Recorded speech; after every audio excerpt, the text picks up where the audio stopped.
mga kalahok para sa kanilang production number.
Grabe! Napakaganda at napakagwapo ng ating mga kandidato para sa Lakan at Nakabini 2025. Tunay ng kahanga-hanga ang kanilang ipinakita. Bago tayo magpatuloy, ating munang kilalanin ang mga kalahok na namukutan. Ayan naman, Binibining Babylonia, tayo ngayon ay magbibigay ng parangal para sa kanila. At upang parangalan ang mga kalahok na namukutan sa iba't ibang larangan, tawagin natin si Binibining Kate De Castro of Cakes and Company upang igawad ang unang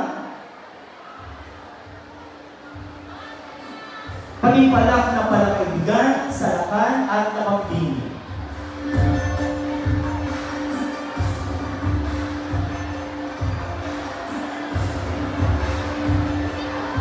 Hawak na natin ang sobre para sa palakaibigan, Lakan at Nakabini.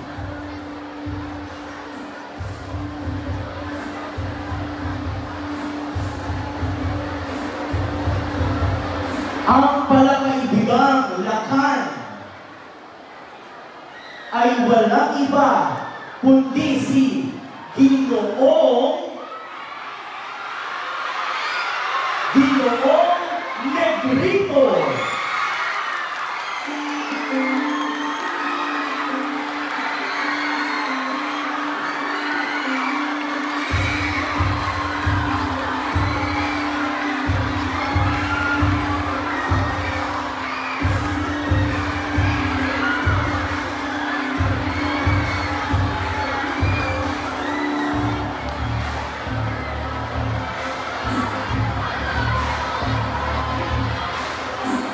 Maraming salamat.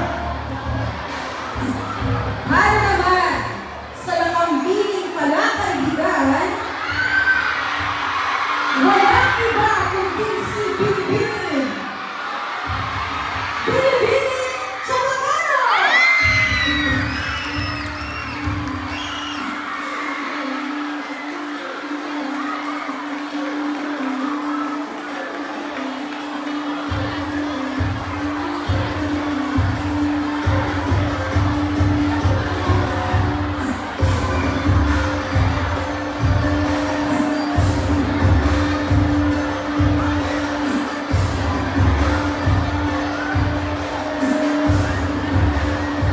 Maraming salamat.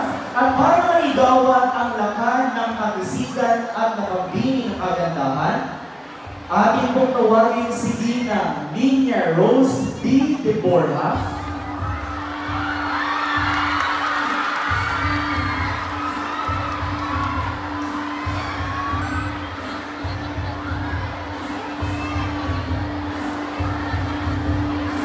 So ito ang lakan ng Kakisigan 2025.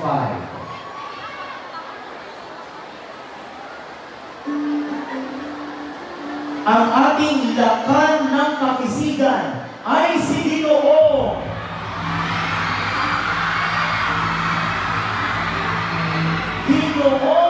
Iranun.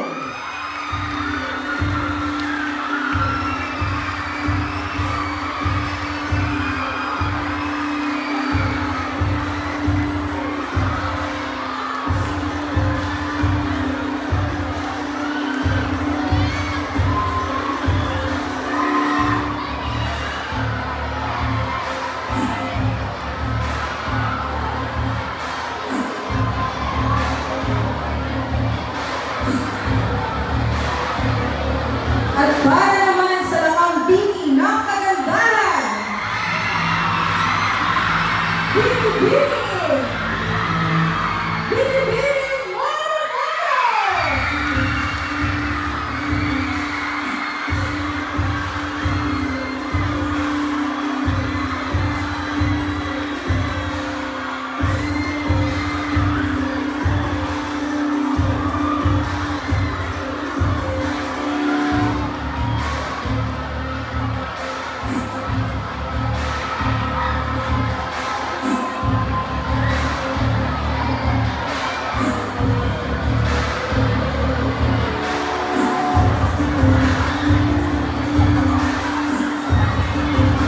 Binabati ko kayo at Binibining Babilonia, meron pa tayong sapat pala. At ito naman ang para sa lakan at nakabini ng pamproduksyong bila. Atin namang tawagin si Binibining Charlene Bumanlag upang igawad ang lakan at nakambing ng pamproduksyon bill.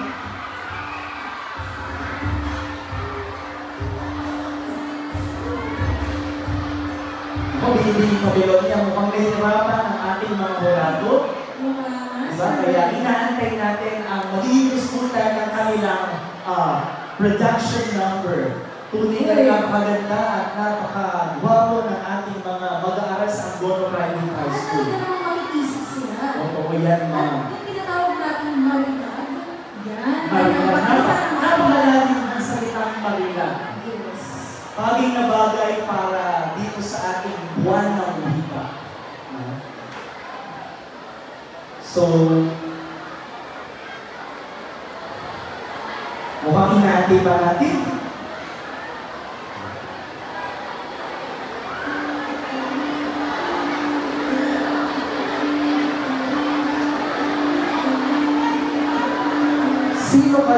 nila ang magiging lakan at nakambini 2025.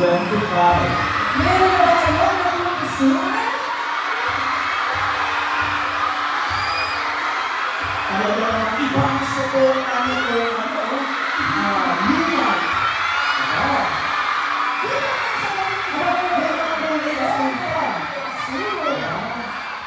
Meron pa dito, go Indigo, hindi kayo. Meron pa dito, binibili pa rin niya. Ito naman, Derek Santos.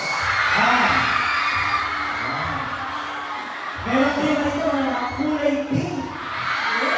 Alam ko na ito, kung anong section ito. Ito ay mula sa Graded Love. Paano ang mga nasa likod? Meron dito mga kulay green. Nakikita niyo ang pula.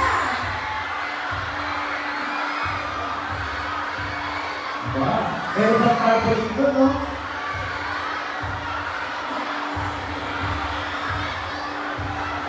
Kaya naman, hintayin na natin. Ganyan talaga kapag live. No, parang Miss Grand Philippines.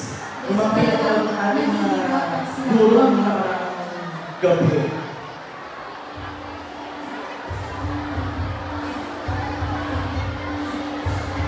Nung nakaraang taon, Binibining Babylonia, ang ating naging pakimpalang ay Miss United Nations.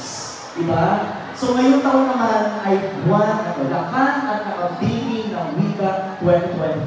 Sa susunod na taon kaya, ano kaya ang ating magiging patimpala? Malay nyo. Pwede na. Sa science, no? Pwede, sa science. Ano bang pwedeng patimpala sa science? Ginoo at Binibining Agham. Uy, parang maganda. Mukhang may gusto nang sumali sa mga sa ginawa ng Binibining Agham. Ito yung ating reigning Miss UN, di ba? Sa mga hindi magpapatalo at hindi magpapakabog. Talaga nga namang buhay na buhay ang Gono Private High School! Para tayong nasa Mall of Creation, di ba? Umulan, umaraw, tuloy pa din ang init ng pagmamahal sa ating mga kandidato at kandidata. Ganyan nila kamahal ang mga bata o mga kandidato At napakaganda ng kulay nila, no? Kulay ito ng ating buwan-awa. Diba? Kulay dilaw, kulay asul, at kulay pula. Binibining Deborah, meron naman? Wala pa. So, hintayin lang natin. Ang hirap magsalita ng puro Tagalog, no? Maaari. Sige. Tingnan natin kung ano ang kanilang nararamdaman sa mga pagkakataon ito. Simulan natin dito, binibini sa mga nagagandahan natin, mga binibining. Sige. Tingnan natin ito, si Binibining Manobo. Binibining Manobo, kamusta ka naman? Kamusta ka naman?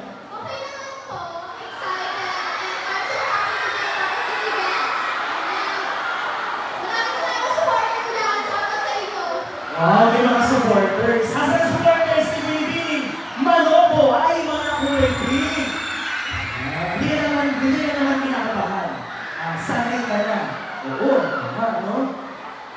Para naman dito kay Binibining Ibatan. Asan ang mga supporters ni Binibining Ibatan?